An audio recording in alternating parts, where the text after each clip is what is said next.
Dublín. Silencio de hojas amarillas. Fachadas georgianas de color carmelita, de un chocolate elegante.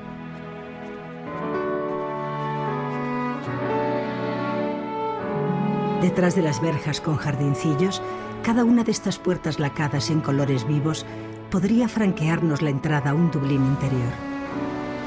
Pero hay que echarse a la calle.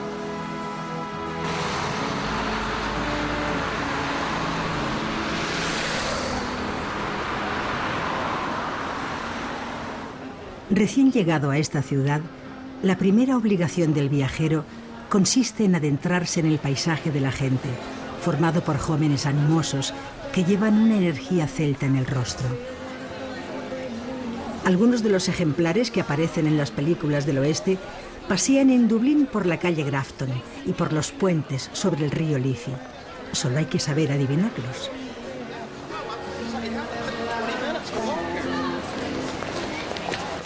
Disuelto ya el viajero entre los habitantes de Dublín, un solo día es suficiente para descubrir que puedes morir de aburrimiento si no te haces devoto de la cerveza, si no barajas el sexo con el viejo sabor del pecado para convertirte en un alegre católico borracho, explorador de iglesias y tabernas.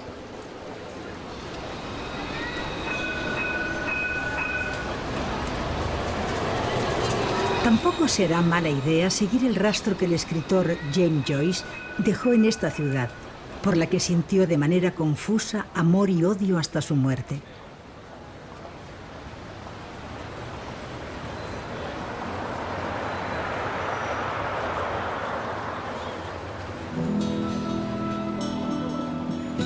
Para ser realmente feliz en Dublín, hay que estar enfermo de literatura. Se trata, tal vez, de una maldición. El gordo Buck Mulligan avanzó desde la salida de la escalera llevando un cuenco de espuma de jabón y encima cruzados un espejo y una navaja. La suave brisa de la mañana le sostenía levemente el ángulo detrás de él, una bata amarilla desteñida. Así comienza la novela Ulises, de Joyce, una de las cumbres de la literatura contemporánea. Joyce convirtió en una epopeya la vida tediosa y el subconsciente de un ciudadano anodino. Leopold Bloom, obsesionado por el sexo, la religión y la escatología, para elevarlo a la categoría de personaje universal.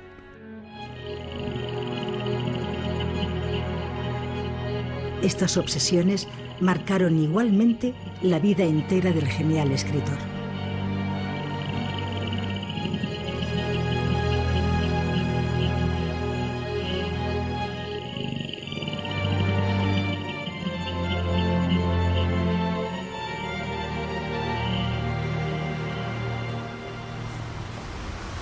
El adolescente Joyce estudió en el Colegio Belvedere, regido por jesuitas, y allí su espíritu fue marcado a fuego por el sentido de la culpa.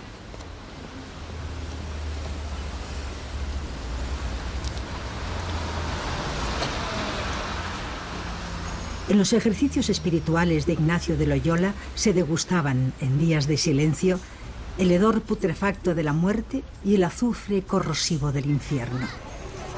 Ese era el paisaje moral de la Irlanda de finales del siglo XIX, cuando Joyce deambulaba por estos patios.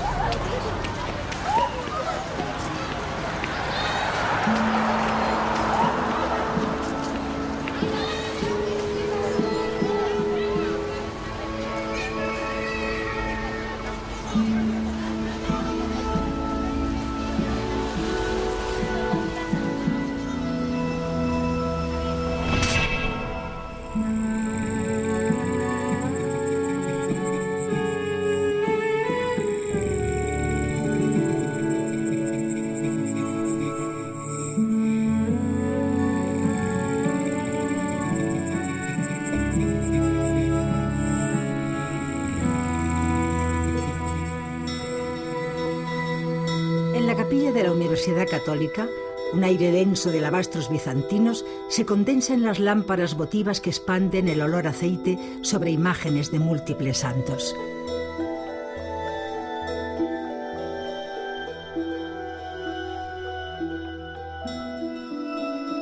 Aquí descargó el joven Joyce sus pecados, en oscuros confesionarios, y aquí comenzó a fraguar su rebeldía no exenta de venganza contra la religión que le había llenado de traumas, de los que no se pudo desprender a lo largo de su vida.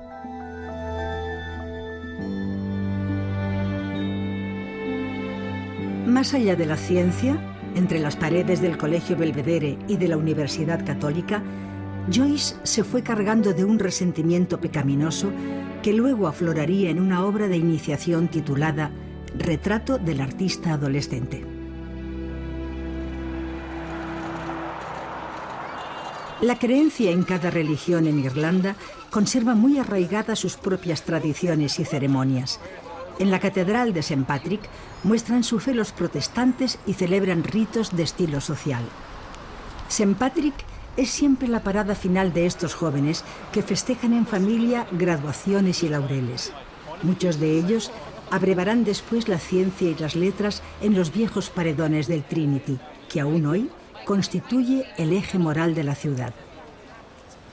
Aquellos escolares de antaño, con uniformes o jerseys de pico y birretes con borlas, han sido sustituidos por estos ejemplares con chubasqueros y mochilas.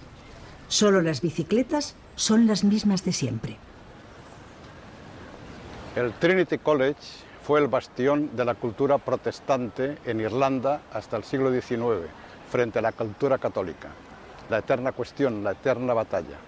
Por estos patios, pabellones, aulas, bajo estos árboles, vagan todavía las figuras de los grandes personajes que pasaron por aquí, desde Berkeley hasta Oscar Wilde y Samuel Beckett. Por cierto, aquí, en el Trinity College, Berkeley dijo que ser consiste en ver y en ser visto. En esto precisamente consiste la modernidad. Eres lo que ves y eres lo que los otros ven de ti. De hecho, aquí en el Trinity College, hace ya mucho tiempo que se inventó la filosofía de la televisión.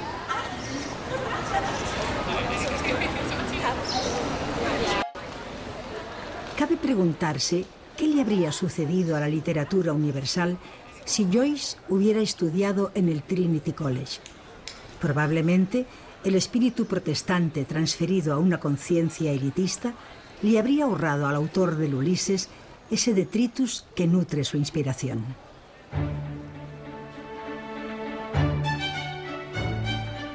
Frente al protestantismo hegemónico, los católicos representaban la clase social subalterna. La Universidad Católica era el contrapunto del aristocrático Trinity College, donde en aquel tiempo solo se admitía a los mejores vástagos de familias protestantes. Las imágenes de santos suntuosos y torturados de la Universidad Católica en la biblioteca del Trinity son bustos de mármol preclaro de figuras insignes del pensamiento. En este espacio, la densidad del aire no la dan los cirios, sino el resplandor de las vitrinas llenas de libros.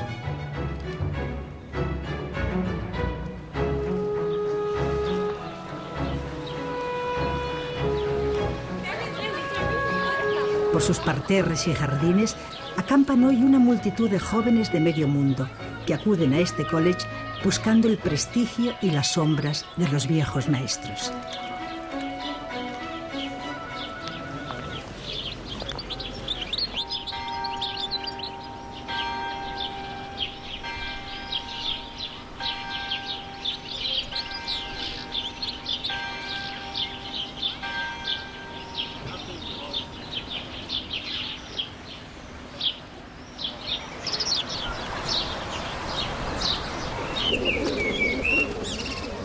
El otoño de Dublín alcanza su gloria melancólica en el St. Stephen's Green Park.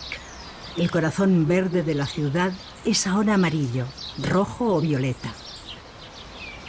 Un parque a la medida humana, doméstico, manejable, abierto a los 5 sentidos.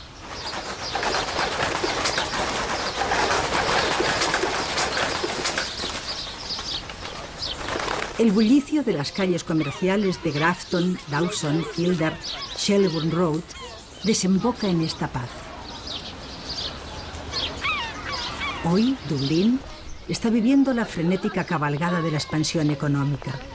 Las viejas costumbres se han atemperado al duro combate de los negocios rápidos, a las nuevas fortunas que aparecen cada día.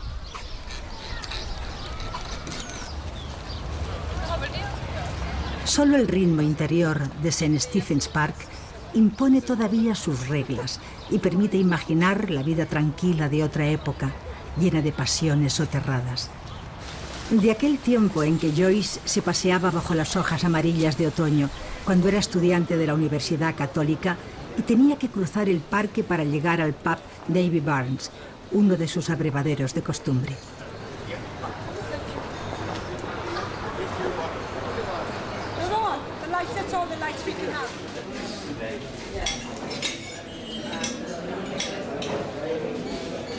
El Davy Barnes, en Duke Street, es un santuario de Joyce, una meta del peregrinaje literario. Algunos clientes, a la hora del almuerzo, engullen su comida o beben una pinta de Guinness, ajenos a esta devoción literaria. En el laberinto de espejos de este establecimiento se halla congelado todavía un paso del retorno a Ítaca. Leopold Bloom entró en este pub para tomarse un sándwich de queso gorgonzola con un vino de Borgoña. En el Ulises se lee: bar tranquilo, moral. ¿Qué pedazo de madera la de este mostrador? Me gusta la forma en que se curva ahí. Las volutas modernistas de la barra le recordaban efectivamente las curvas de su mujer Molly Bloom.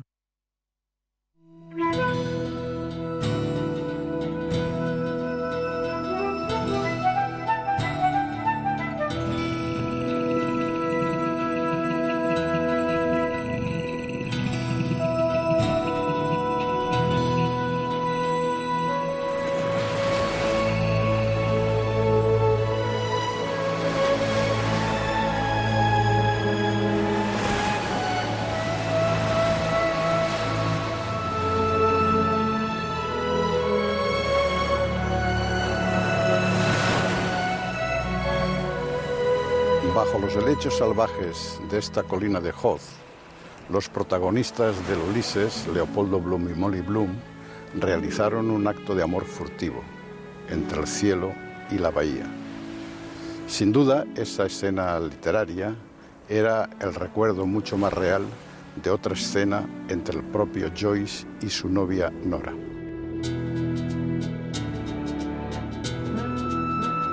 Locamente yací sobre ella. La besé. Los ojos, los labios, el cuello estirado, latiendo, pechos de mujer llenando su blusa de velo de monja, gruesos pezones erguidos. Caliente la lamí. Me besó. Fui besado.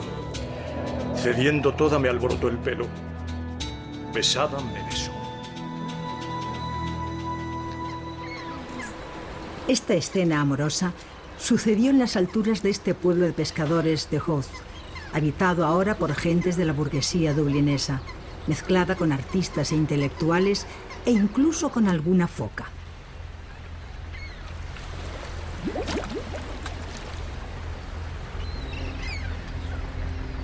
Este es un lugar lleno de encanto que huele todavía a brea de Calafate, con gatos somnolientos y redes tendidas en los muelles. Su silencio obtiene una sonoridad marinera de las barcazas de pesca y de los cargueros que cruzan la bahía hacia el puerto de Dublín.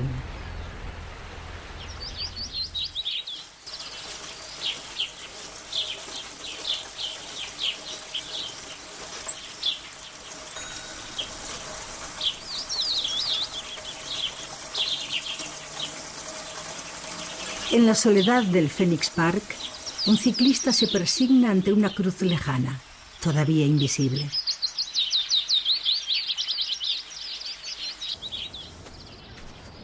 En este parque, el más grande del mundo, se concentró 1 millón de personas para asistir a una misa celebrada por el Papa Wojtyła en septiembre de 1979, un tiempo de otoño en que los ciervos estaban como ahora, en plena berrea.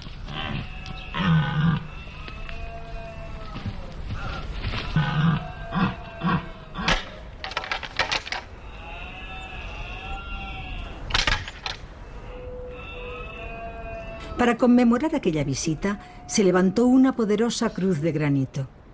En sus alrededores pastan unos venados que en esta época realizan una subasta del propio semen bajo la atenta mirada de un harén de hembras.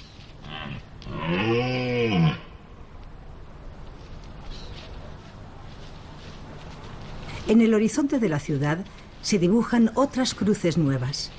Son las grúas en las que se está ahora crucificando, tal vez, el viejo espíritu de Dublín.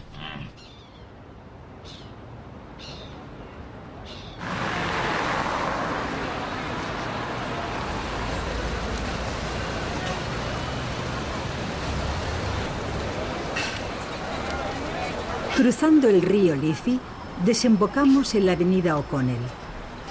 La columna de Nelson, que el IRA bombardeó en 1966, es ahora un monolito de acero.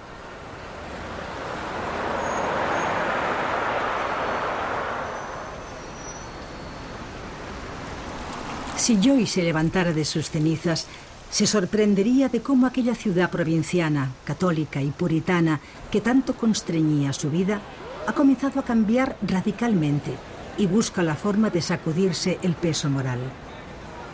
Este trajín de las calles de Dublín ha alcanzado todos los ritos de la modernidad, en las tiendas y sus escaparates, pero debajo queda todavía la memoria de Joyce y sus criaturas literarias. El reloj del Irish Times, que tantas veces consultó Leopold Bloom, sigue en la misma esquina. En una de estas calles, en Nassau Street, Joyce encontró a Nora Barnacle, una camarera del Finns, un hotel de tercera, pegado a la verja del Trinity. Por aquí andaba Leopold Bloom, el protagonista de Ulises, en busca de la farmacia de Sweeney, que permanece intacta, donde compraría un jabón en forma de limón para ir al baño público. This is the sort that Leopold Bloom bought for the Bloomsday. Yeah. Mm-hmm. Yeah, yes. Yeah, real lemon. Yes, Yeah. and have you a bag for it? Yes.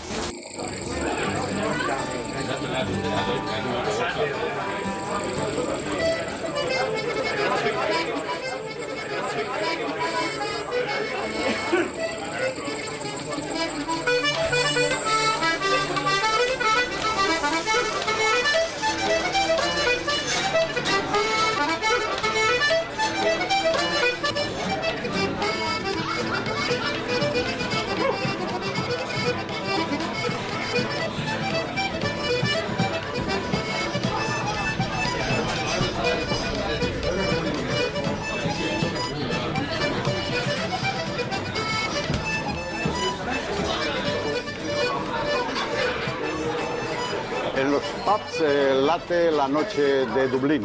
Estas son desde hace siglos sus tabernas. Bueno, estos lugares cambian de sentido y de naturaleza a lo largo del día. Pueden servir para un tranquilo desayuno, para un aperitivo alegre, para un almuerzo ligero, para una copa de media tarde, pero es de noche cuando empiezan a hervir y a tener totalmente sentido. Aquí se bebe hasta los pies, se ríe a carcajadas de tripa, se hacen porfías, se miden las cicatrices, se oye música y, sobre todo, aquí Dublín de noche alcanza la locura de su felicidad. La berrea en Dublín se traslada cada noche a cualquier pub de la esquina. Y allí la pasión de los ciervos solo son carcajadas irlandesas envueltas en una bruma de alcohol. En los pubs, la gente bebe de una forma muy católica. Los parroquianos levantan las pintas vacías reclamando el favor de los cantineros. Oyen música, se muerden el sexo con el pudor de los ojos, porque aquí todo es limpio e inocentemente desmedido. Aquí se celebran porfías como el afamado beso de Glasgow, que consiste en darse cabezazos como carneros hasta dar con el rival en el suelo. La noche de Dublín tiene el aire de una felicidad obcecada que llega a la cruz de los muslos y de ahí no pasa. Después de vaciar varios toneles de cerveza, los fieles pueden orinar con furia contra los pretiles del río Liffey, no sin antes echar una limosna para las misiones o para cualquier obra benéfica en las huchas que hay en todos los mostradores.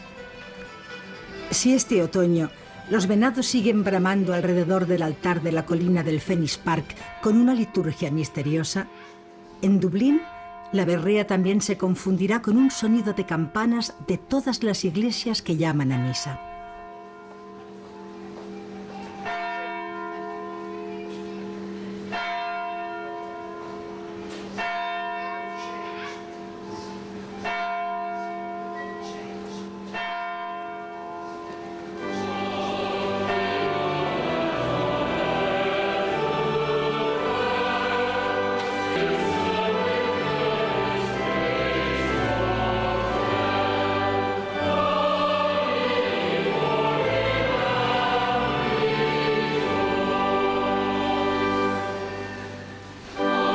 En esta iglesia de Santa Teresa de Ávila, en el callejón de Johnston Street, hay un coro que ya era muy apreciado por el protagonista del Ulises.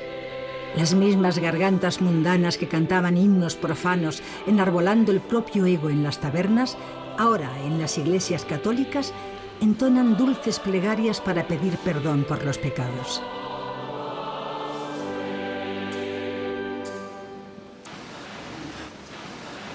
Entre vitrales con santos emplomados resuena la voz del oficiante con la autoridad del sermón, y su tono entremeloso e imperativo hace bajar la cerviz a duros caballeros, a jóvenes ensimismados en su propio interior, a las mujeres que esa mañana han lavado y acicalado a los niños, han lustrado los zapatos del marido y ahora van a la iglesia arrastrando el carrito del bebé.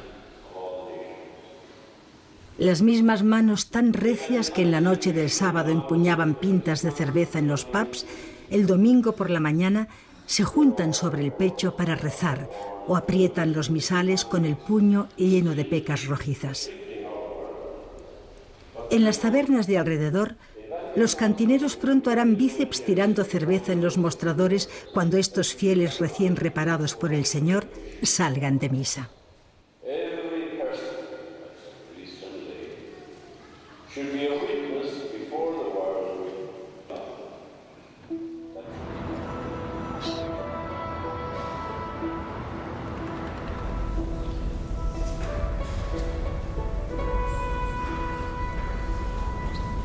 En la nave central en la Catedral de St. Patrick hay unos tenderetes de souvenirs que diluyen la moral protestante en el negocio.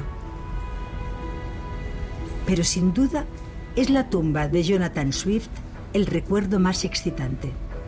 Aquí yacen los restos en caliente mármol de este deán de St. Patrick, junto a los de aquella niña, Stella, que primero, con solo 8 años, fue su protegida, luego adoptada, después convertida en amante o tal vez en su esposa secreta con solo 20 años.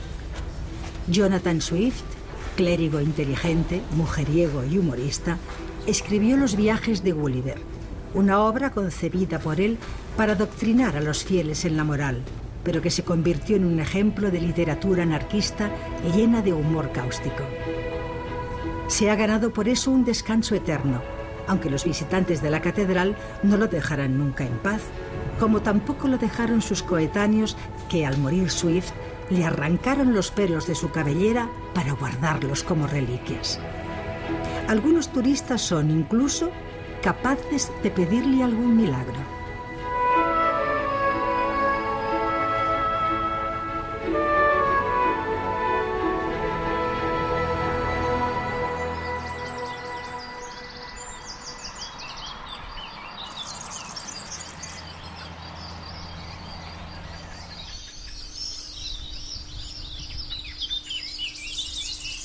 Toda Irlanda venera los caballos, animal tótem de un país donde la pradera llena de pastos húmedos ha sido convertida en bandera nacional. El rito del caballo se establece con la pasión por las carreras.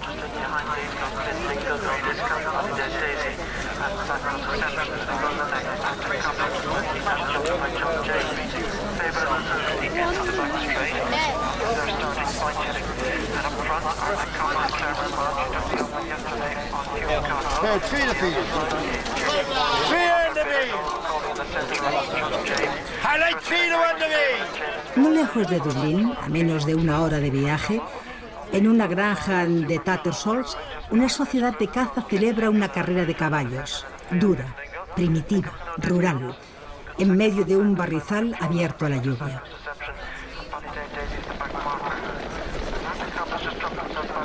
Los corredores de apuestas, los bookies, montan sobre la hierba los tenderetes y las pizarras provisionales.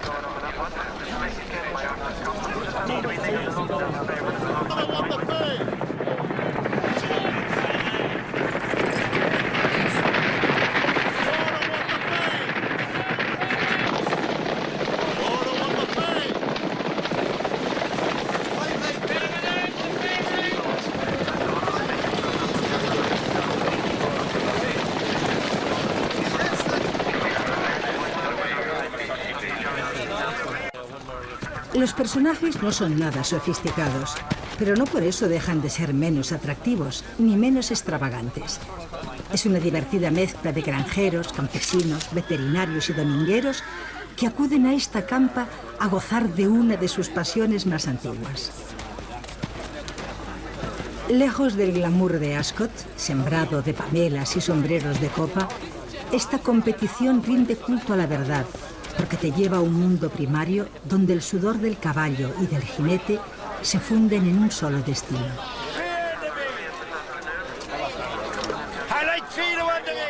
Los gritos de los bookies excitan a la clientela y los dueños de los caballos sienten que el triunfo es lo más importante de la vida.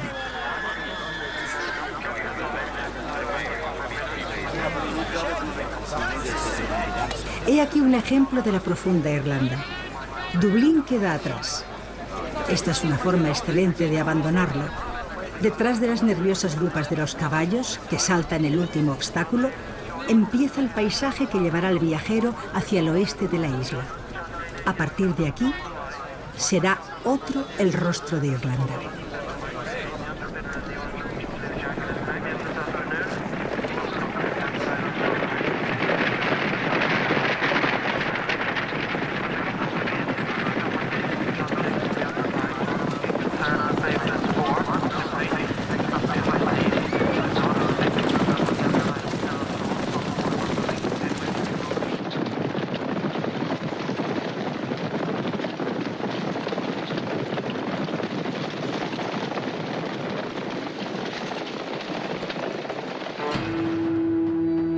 Camino de Galway, cerca de Athlone, se hallan las ruinas de la abadía medieval de Clonmacnoise, con un cementerio que hace hermética su belleza contra la curva del río Shannon.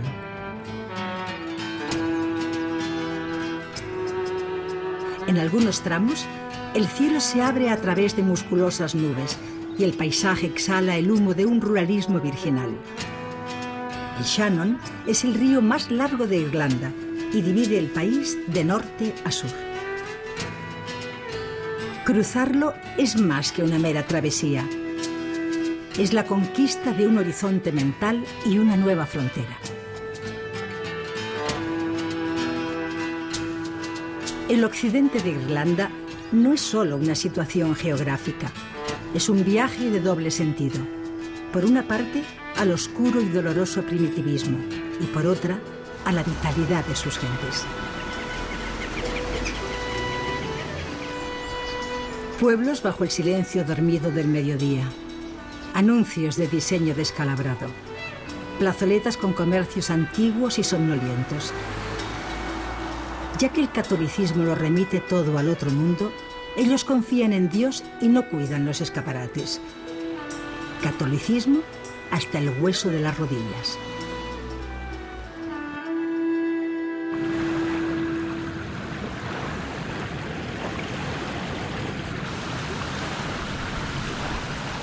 Hemos llegado a la desembocadura del río Corrib. Estamos en Galway, la patria de Nora Barnacle, la mujer de Joyce. Una ciudad hermosa, desparramada entre cursos de ríos y que sabe mucho de temporales atlánticos. En este caso, el viaje a Occidente no tiene ninguna connotación de la muerte, sino de una inmersión en la vida sencilla cuya profundidad se refleja en los rostros de sus habitantes.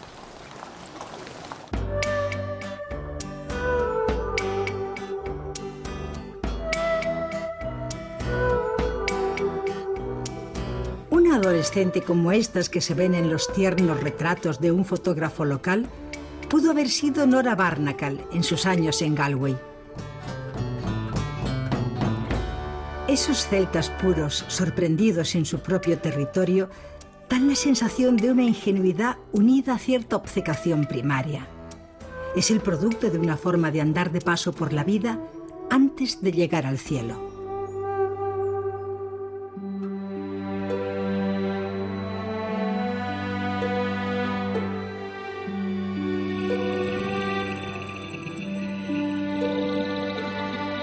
Nora Barnacle vivió en esta casa.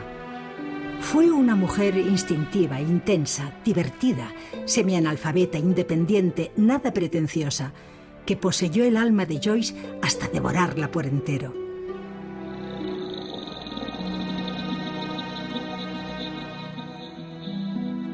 La relación entre ellos fue todo un muestrario de la psicología humana que va desde los celos más profundos de él hasta el erotismo obsceno y provocativo de ella.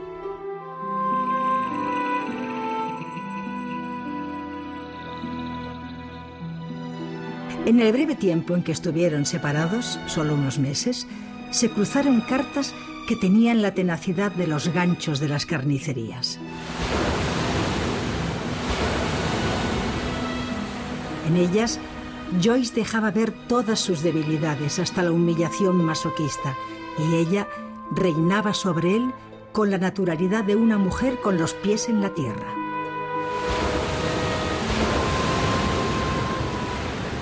En Galway, en el occidente de la isla, estaba el pasado de Nora, oscuro e inexplorado, que atenazó a su marido y le provocó una inquietud morbosa muy cercana al tormento.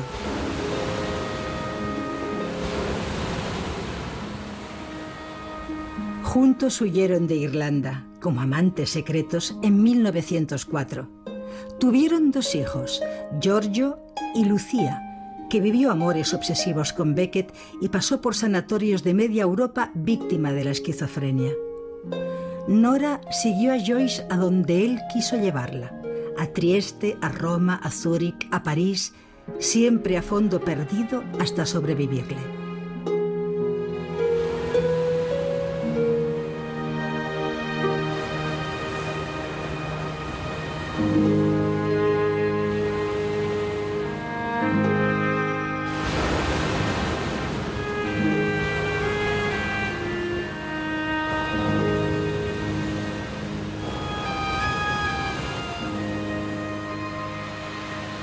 Las islas de Aran constituyen el más allá del más allá. Es un lugar lleno de espiritualidad. La dureza de la vida es aquí una estética que al final te lleva al misticismo. Por el cielo de estos pedregales no son gaviotas, sino las ánimas las que vuelan.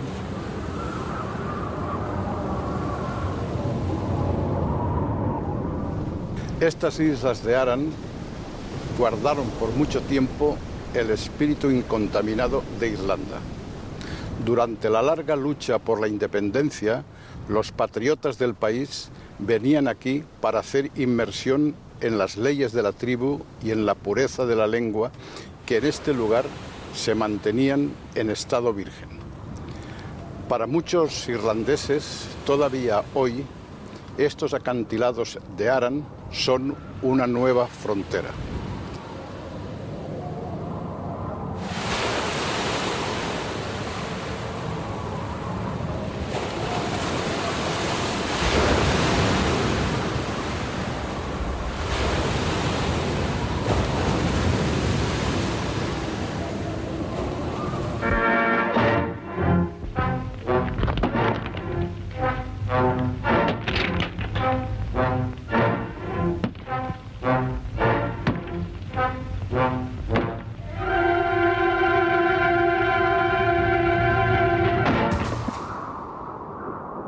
Hombres de Aran, el documental de Robert Flaherty, es un testimonio de la forma en que miseria y tenacidad se retroalimentan.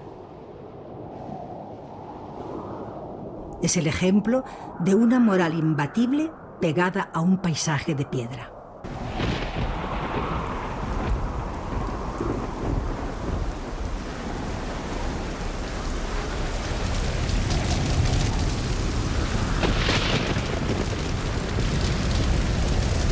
Ahora cae la lluvia oblicua de otoño, persistente sobre la soledad de las almas que desaparecieron después de dejar las huellas en el aire de las islas.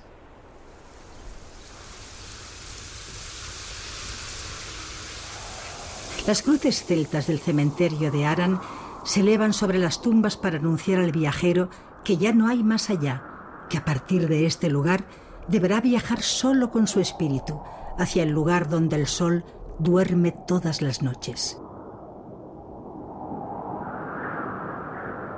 Toda Irlanda está inscrita en este viaje. Gobernado por la furia de los acantilados de estas islas, el silencio de los muertos en la batalla de la patria navegará el océano, y estas tumbas serán las naves que lleven al viajero hacia cualquier horizonte que él mismo se trace en el cuaderno de notas, como un sueño bajo un viento salvaje.